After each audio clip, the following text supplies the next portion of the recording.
Hello and thanks for checking out TheChartGuys.com. We're proud to be one of the most successful technical analysis communities online, teaching you the skills to become a more confident, effective, and informed trader. Join our community of hundreds of analysts worldwide working together to learn the charts, generate profit, and achieve financial independence. Sign up for a 1-week free trial, no credit card required, for access to daily live chart analysis and market coverage, a thriving chat community, along with dozens of hours of exclusive educational materials. We look forward to seeing you. Let's check out some charts. PCLN NVDA TSLA NFLX CMG on the daily, weekly time frame. PCLN bulls following through with some correlation to the market strength finally, but we rejected right from resistance. It was a potential bearish entry opportunity where we had 1876 as the resistance to break the lower highs on the daily. We topped out at 1875, a bit of a double top at that level, and we ended up pulling back a decent amount, about $18-20 from that top. So there's a big upper wick of profit taking. Bulls certainly are still in the game as long as the market bulls are at all-time highs and seeing a lot of strength. So we will still be watching this double top. But as long as that level is resistance, I still favor the bears, as well as the middle Bollinger Band of 1881. We've been rejecting from that 4 of the last 6 weeks. And if we can't get over the weekly middle Bollinger Band, the bears will remain in control. NVDA gap up open for the second day in a row. Definitely saw some profit taking, not a ton of strength, but we're continuing higher lows and higher highs. We're not too far away from the all-time high. If we break over 182.70, there's a gap to 184.21. And we got the middle Bollinger Band support to be watching now.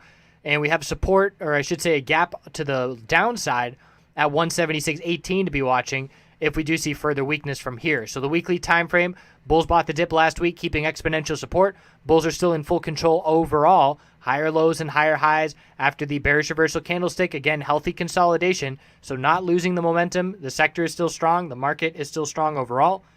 And there is no red flags for the NVDA bulls. It's just not seeing the kind of significant, powerful moves that we've seen in the past. In the past, July, August, and even half of September, you can see the higher opens and lower closes for the last 5 days on NVDA shows more profit taking than continuation and momentum into the next day.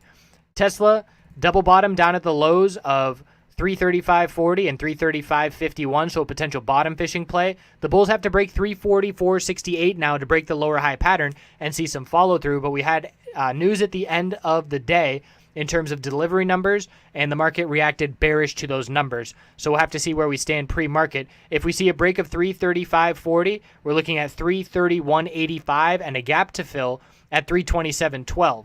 If we do break 344.68, we're going to be looking at the 100-day moving average resistance in the 346.50 range.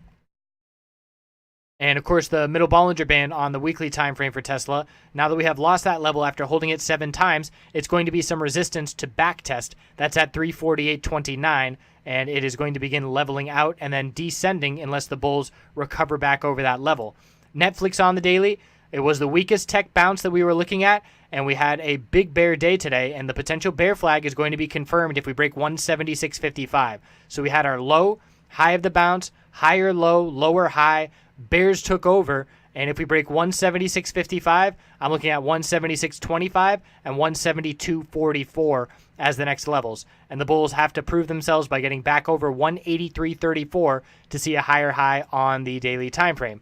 Weekly chart is still following through with this exponential moving average, or I should say with this equilibrium pattern where we have our all-time high, low of the pullback, lower high, and we're looking to form a higher low now, somewhere around 170 or so. The middle Bollinger Band support will be in the low 170s next week, and we're going to look for this weekly pattern to continue tightening and giving us a clear break later in the quarter that is going to give us a nice indication of how we're going to be heading into 2018 for Netflix. CMG had a nice oversold bounce play this morning, where we were dropping down towards our support levels on very oversold hourly and 5-minute conditions. We ended up bouncing about $3 above support, but we are not seeing the strength of the higher low that we're anticipating. Obviously, we can still form a higher low, but I would have anticipated the bulls to be able to hold 300 after seeing a break of the daily lower highs. But the bears have been very strong the last 4 days, and it's up to the bulls to hold 295 and head back up into the 320s if the bulls want to change this momentum. The weekly chart rejected from the exponential resistance on the bounce attempt, and again, it's up to the bulls to form a higher low or maintain support and try and get over these exponential resistances for this weekly RSI bounce to play out. We are back to oversold on the weekly, so very little follow through on this bounce so far. Have to hold support or another leg down is coming. I appreciate you watching. We'll check back in tomorrow after we see how Tesla's reaction to news goes and if the bulls can hold that double low. And of course, PCLN, that double top to be watching at 1876 and 1875. Thanks again. We'll see you then.